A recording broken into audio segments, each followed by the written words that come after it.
Singer Mangli మరో వివాదంలో చిక్కుకున్నారు. ఆవిడ కొత్తగా రిలీజ్ చేసిన బావిలోనే ఇటు బల్లి పలికే సాంగ్ కి సంబంధించి వివాదం అయితే మనం చూస్తున్నాము. దీని మీద ఇటు తెలంగాణకు సంబంధించిన ఆర్టిస్టులందరూ కూడా ఫిర్యాదు చేస్తున్న వైనం మనం చూస్తున్నాం. అయితే తెలంగాణ సంస్కృతి సాంప్రదాయాన్ని గౌరవిస్తూ కూడా తెలంగాణ జానపదంగా వచ్చిన ఈ పాటలో గుజరాత్ వస్త్రధారణకు సంబంధించి వాళ్ళు మండిపాటు పడుతున్నారు. మీరు విజువల్లో మీరు ఫొటోస్లో సైతం చూస్తున్నారు. ప్రతి ఒక్క కాస్ట్యూమ్ ఏదైతే ఆవిడ ధరించారో ప్రతిదీ కూడా Punjab and Gujarat inspired costumes లాగా మనకి క్లియర్గా అర్థమవుతోంది. అయితే తెలంగాణ జానపద గీతం అంటూ కూడా తీసుకొచ్చిన ఈ బావిలోనే బల్లి పలికే సాంగ్లో మీరు ఇటు ఇతర రాష్ట్రాల యొక్క కాస్ట్యూమ్స్ ఎలా వేసుకుంటారు అంటూ కూడా తెలంగాణ జానపద సంగీత కి సంబంధించిన ఆర్టిస్టులు ఎవరైతే ఉన్నారో వాళ్ళంతా కూడా మండిపాటుకు గురవుతున్నారు.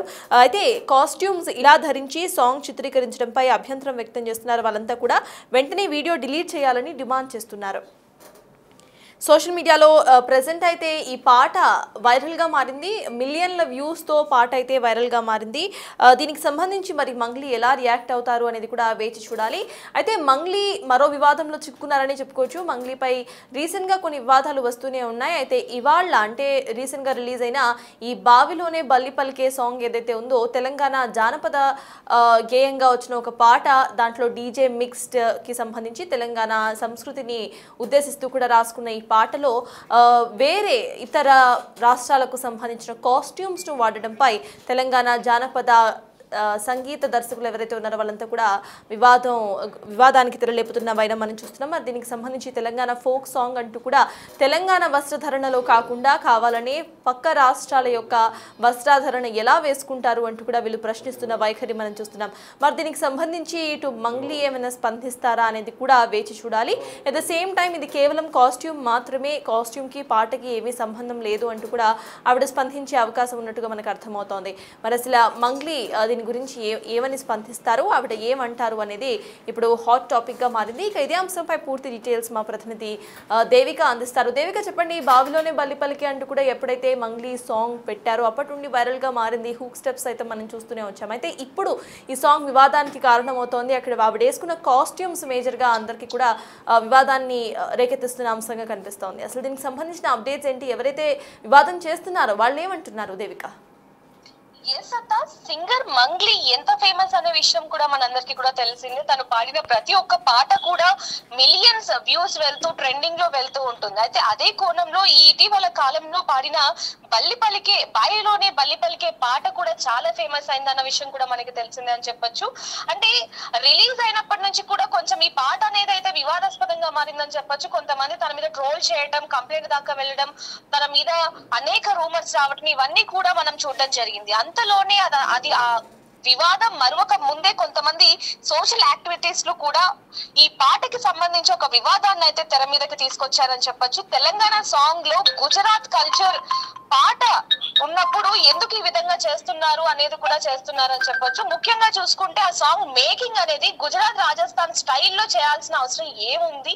ఆ పాట తెలుగు పాట అయినప్పటికీ ఎందుకు ఈ విధంగా వాళ్ళ కల్చర్ ని ఎందుకు ఇందులో యాడ్ చేశారంటూ కూడా వాళ్ళు మండిపడుతున్నారు. వెంటనే ఈ పాటని నిలిపివేయాలి, లేదంటే మేము ఎంత దూరమైనా వెళ్తాం, దీని మీద ఖండిస్తాం, పోలీస్ కంప్లైంట్ కూడా ఇస్తాం, వీలైతే మంగ్లీ ఇక మీద పాటలు పాడకుండా యాక్షన్ తీసుకుంటాం అంటూ కూడా వాళ్ళు మండిపడుతున్న పరిస్థితి అయితే కనిపిస్తుంది. కానీ ఆ వీడియోని మాత్రం కొంతమంది అంటే ఎవరైతే దేవిక ఇక్కడ ఈ పాటలో ఆవిడ పాట వస్తున్నప్పుడు కానివ్వండి, ముందు కానీ వెనక కానివ్వండి, ఇది తెలంగాణ జానపద గేయం లాగా ఏమైనా ఆవిడ ప్రచురించడం జరిగిందా? ఇఫ్ ఇన్ కేస్ నాట్, ఆవిడ ఇట్లా ఏమీ చెప్పకపోయి ఉంటే కనుక వీళ్ళు చేస్తున్న ఏవైతే అలిగేషన్స్ ఉన్నాయో అవి అవసరం లేవనుకుంటా కదా. అది ఆ పాట కూడా చూసుకుంటే బావిలోనే పల్లి పలికి ఆ పాట అనేది కేవలం తెలంగాణ ఫోక్ సాంగ్ మాత్రమే. తను ఎక్కడ కూడా మెన్షన్ చేసింది కూడా లేదు. కేవలం అది ఒక ఎంటర్టైన్మెంట్ గా, అంటే మనం చూడొచ్చు ఏదైనా ఒక పండగ కావచ్చు, లేకపోతే ఒక సీజన్ కి సంబంధించిన పాట తను ట్రెండింగ్ లోనే ప్రతి ఇయర్ లో కూడా పండగకి సంబంధించిన పాట ఖచ్చితంగా పాడుతూ ఉంటుంది. బోనాలు కావచ్చు, లేకపోతే బతుకమ్మ కావచ్చు, ఇదే విధంగా అందులో భాగంగానే ఈ పాట కూడా పాడింది, జస్ట్ డాన్స్ చేసింది, అంతా బానే ఉంది. కానీ దీన్ని ఎందుకంతగా కాంట్రవర్సీ చేస్తున్నారు అనేది మాత్రం పెద్ద ప్రశ్నగా మారిందని చెప్పొచ్చు. ఇది కేవలం ఒక ఎంటర్టైన్మెంట్ గా చూడండి అంటూ కూడా ఇటు తన ఫ్యాన్స్ కావచ్చు, లేకపోతే మంగ్లీ కావచ్చు, మంగ్లీకి పాట సహాయం ఎవరైతే లిరిక్స్ రాశారో వీళ్ళందరూ కూడా చెప్తున్నప్పటికీ కూడా కొంతమంది యాక్టివిటీస్ లో మాత్రం వినకుండా ఆ పాటని వెంటనే బ్లాక్ చేయాలి, లేదా తనని తను పాడకుండా లైసెన్స్ రద్దు చేయాలి అంటూ కూడా ముందుకు వస్తున్న పరిస్థితి అయితే కనిపిస్తుంది. కానీ ఆ పాటకి అంత హైప్ ఇచ్చి ఎందుకు ఇచ్చారు అనేది కూడా కొంతవరకు అయితే వివాదంగా మారుతుందని చెప్పొచ్చు.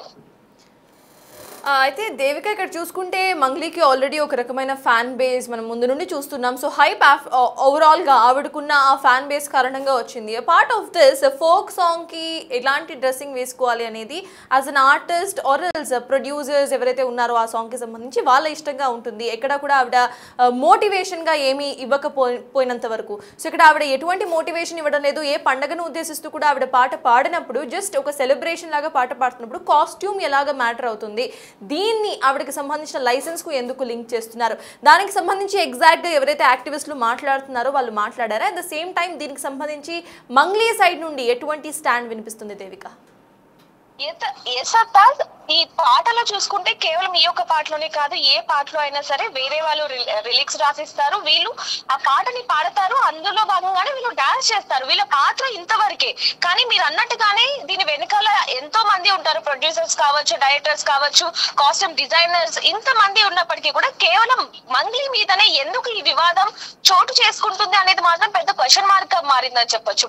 ముఖ్యంగా ఈ పాట మీదనే ఎప్పుడైతే ఈ పాట రిలీజ్ అయిందో అప్పటి నుంచి ఇప్పటి వరకు కూడా అనేక వివాదాల్లో అయితే చిక్కుకుంటుంది మంగ్లీ అని చెప్పొచ్చు. కేవలం కొంతమంది తనని టార్గెట్ చేశారు అనే కోణంలో కూడా మంగ్లీ పర్సనల్ గా చెప్పడం జరిగింది. అంటే దీన్ని పెద్ద ఇష్యూ చేయాల్సిన అవసరం కూడా లేదు, ఇది కేవలం ఒక ఎంటర్టైన్మెంట్ పాటగా చూడాలి తప్ప ఎందుకని గుజరాత్ రాజస్థాన్ కాస్ట్యూమ్స్ అంటున్నారు, జస్ట్ ఇది ఒక పాట, దీన్ని ఎంజాయ్ చేయండి, అంతవరకు ఇది ఫేమస్ అయింది, నావి అనేక పాటలు ఫేమస్ అయ్యే దాంట్లో భాగంగానే ఇది కూడా ఒక పాట, అంతేగాని దీన్ని ఎక్కువగా ఎందుకు ఇంతగా నెగిటివిటీ చేస్తున్నారు అంటూ కూడా తను కూడా ఒక వైపు నుంచి ఆవేదన వ్యక్తం చేస్తున్న పరిస్థితి కనిపిస్తుంది. మొన్నటి వరకు మేడిపల్లికి సంబంధించి ఒక వ్యక్తి కూడా ఈ పాటకు సంబంధించి కొంచెం బూతులు మాట్లాడటంతో తన మీద కూడా కంప్లైంట్ ఇవ్వడం జరిగింది, పోలీసులు కూడా యాక్షన్ తీసుకున్నారు. ఇలా అనేకంగా వస్తున్నప్పటికీ తను మాత్రం ఒకటే చెప్తుంది, ఏదైనా ఇది కేవలం ఒక ఎంటర్టైన్మెంట్ కోసం మాత్రమే తప్ప ఎవరిని కించపరచాలన్న ఉద్దేశం కాదు అంటున్నప్పటికీ కూడా సోషల్ యాక్టివిటీస్ లో మాత్రం లేదు, మా కల్చరల్ ని దెబ్బతీసేలాగా కించపరిచేలాగా ఈ విధంగా చేస్తుంది, వేరే మతస్థులు ఏ విధంగా మనల్ని గౌరవిస్తారు అంటూ కూడా వాళ్ళు క్వశ్చన్ మార్క్ రేస్ చేస్తున్నప్పటికీ కూడా మంగ్లీ మాత్రం దీన్ని సీరియస్ గా తీసుకునే పరిస్థితి కనిపిస్తుంది. సత్తాజ్.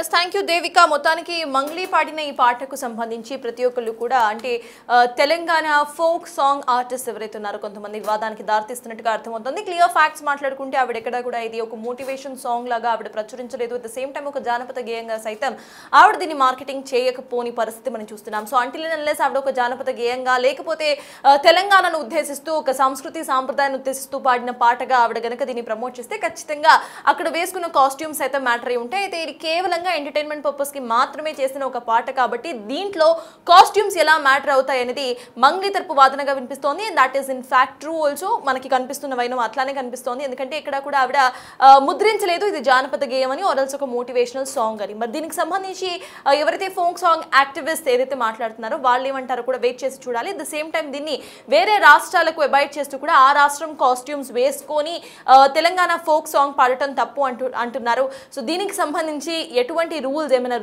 ఆల్రెడీ స్ట్రక్చర్ చేసుకుని ఉన్నారా అనే కోణంలో కూడా మేబీ ఫ్యూచర్లో ఇటు ఎవరైతే యాక్టివిస్ట్ ఇప్పుడు మాట్లాడుతున్నారో వాళ్ళు మాట్లాడే అవకాశం సైతం కనిపిస్తోంది. మరి దీనికి సంబంధించి మంగ్లీ ఎలా రియాక్ట్ అవుతారో కూడా వెయిట్ చేసి చూడాలి.